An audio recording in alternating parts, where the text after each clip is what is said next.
Miis. Who doesn't love these whimsical little avatars? Over the last 15 years or so, these little goobers have become an icon of modern Nintendo. Every Nintendo system following the Wii has gone on to support Miis. So I bet if you grew up with a Wii, Wii U, or 3DS, then you definitely have some memory related to just making Miis.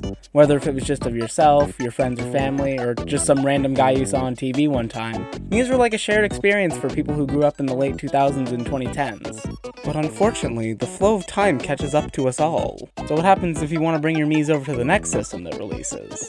Well, that's where all the methods of transferring Miis come in. Nintendo's offered a few options to those wanting to keep their Miis without having to remake them for each new system. But what I'm wondering is if it's possible to bring a Mii all the way from the Wii to the Switch by taking the longest, most convoluted path imaginable. So to find out, I dug up every system that officially supports Miis and got started.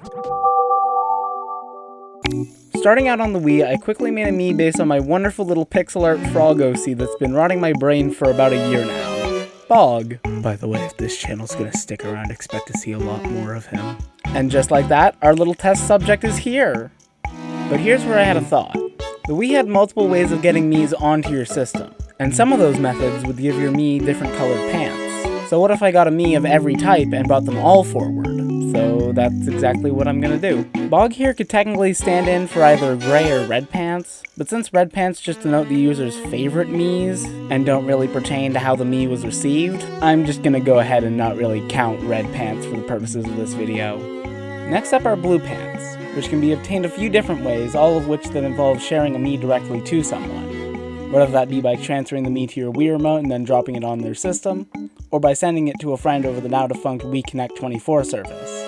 And just like that, we have our second little test subject, Ricky Catboy, who I found on my other Wii and thought was pretty funny. So now they are here.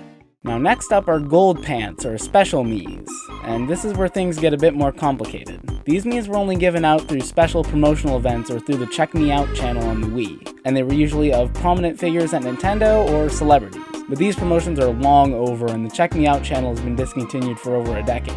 Thankfully, during the Wii U and 3DS era, these special Miis were distributed through more accessible and longer-lasting QR codes, meaning they can still be used to this day. However, thanks to the people at WeLink, these discontinued Wii channels can also still be used. And thankfully, on the new version of the Check Me Out channel, there are people posting new, probably hacked, but who cares, special Miis. So boom, we got Peter Griffin to bring forward. And last but not least, Miis with orange and white pants are obtained by liking Miis in the Check Me Out channel and by getting Miis from the Mii Parade respectively.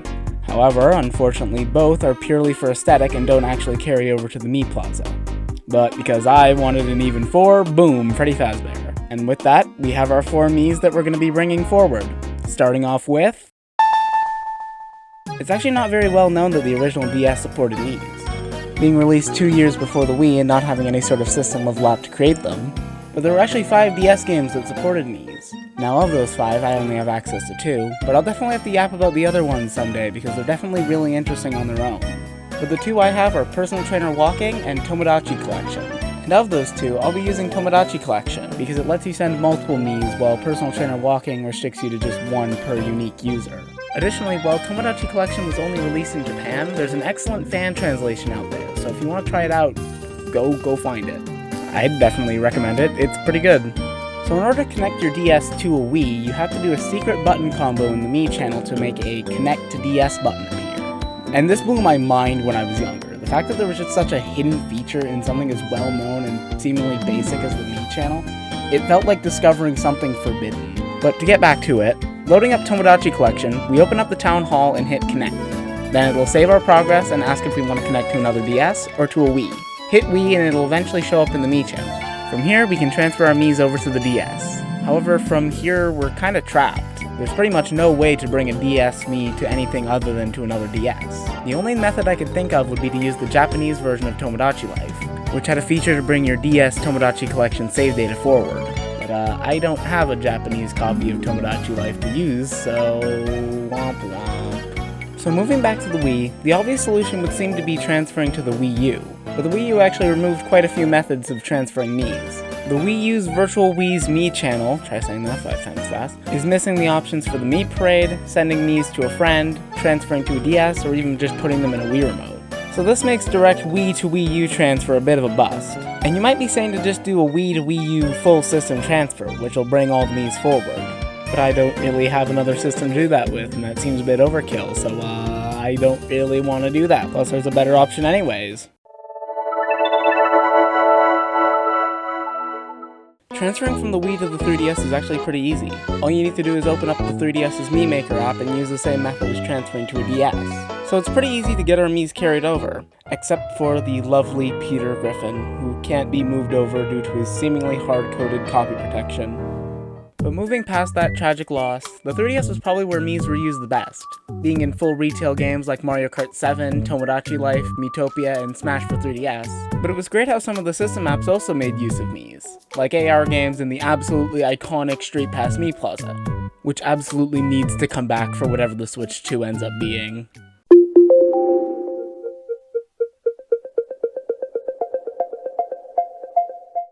The Wii U starts up with a nice wild herd of Miis, frolicking over their wonderful plain white void.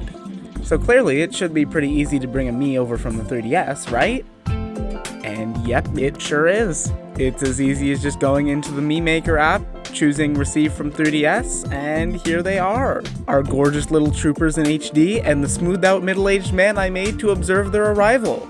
And from here, I'd like to take a moment to talk about something neat you could do with Miis on the Wii U. The Wii U Fit Meter, sold with Wii Fit U, was a pedometer made to track your steps and elevation data to send back to the game. But it also had a little display that showed a bit crush animation of the owner's Mii. And I actually have one of these, but it seems to be busted. I tried changing the batteries, but it just doesn't seem to hold the charge at all. But I loved how goofy it was, so I'll definitely have to find another someday. And the reason I bring up putting Miis in small physical items is because it leads perfectly into our final major hurdle. Bringing Miis over to the Switch involves a method so goofy that I believe only Nintendo could think of such a weird idea and then make it the only option, and I love it for that. You do it by setting the owner of an amiibo to the Mii you want to copy, and then going into the Mii menu on Switch and selecting Copy from Amiibo. So I went and grabbed a few amiibo, Olimar for Bog, Cat Mario for Ricky Catboy, and Steven H. Minecraft for Freddy. I set them as the owners on Wii U, and then finally, our little creatures have made it to the Switch. And after making their ways across 3 whole generations of Nintendo hardware, surely there's nowhere else for them to possibly go. It's not like Miis have ever appeared on any other brand of devices, right? Now, this isn't going to be much of a segment, since the journey really ended on Switch. Because in order to bring a Mii to mobile, you have to get it onto the web-based Mii Studio on mobile or PC, which is connected to your Nintendo account. But after looking, I'm not sure if there's any way to legitimately bring them over from the Switch. But because it's pretty funny and I wanted to show off the Mii support in Nintendo's mobile games, and like, when am I ever going to get to bring that up again? I took the easy way out and recreated them all in Mii Studio. And yeah, most of Nintendo's mobile games have Mii support. Mario Run and Dr. Mario World had them as user icons. The discontinued Miitomo showed the absolute pinnacle of Wii U-era Nintendo fan madness. Pikmin Bloom has a ton of cosmetics for your Mii that you can show off to the other people in your area that play it. And Mario Kart Tour had really extensive Mii support, with 65 Mii costumes that had their own stats, animations, and special items, with some of them making their way back to Mario Kart 8 Deluxe on Switch, which kinda shows that Nintendo hasn't completely forgotten about these little guys and how popular they are. So that's about all for this video. I've been goofing around with Miis since I was really young, so it's been nice to just yap about them for 8 or so minutes. I also made QR codes, check me out channel codes, and Mario Kart Tour Mii codes for the Miis that were featured in this video. So if you want to carry on the art of goofing around with Miis, go right ahead. But to really close off, I hope Miis stick around for the Switch too. The Switch era might have seemed a bit rocky for Miis, but with the amount of people I've seen fondly remembering stuff like Miiverse or Street Pass, and people generally seeming more open to Nintendo's goofier ideas, there's probably a good future for Miis looking forward. But yeah, that's the end of the video. This one was pretty fun to make. Hope you enjoyed it. I don't know how to close out videos, so go enjoy Miis.